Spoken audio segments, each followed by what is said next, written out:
স্ত্রীর পেটে বাচ্চা আসলে ওকে সব সময় খারাপ জিনিস থেকে বেঁচে থাকতে হবে। আর দুইজনে দোয়া করবেন যে আল্লাহ একটা সুসন্তান দাও।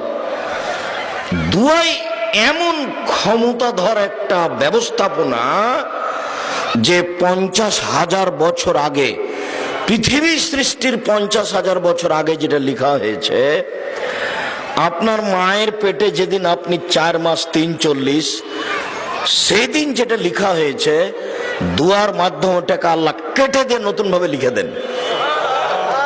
দোয়া এত পাওয়ারফুল ক্ষমতাধর মাধ্যম।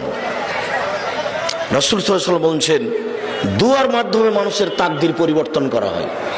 লা ইউরাদ্দু তাকদীর ইল্লা বিদ-দুআ। দোয়া দিয়ে তাকদীর পরিবর্তন করা হয়।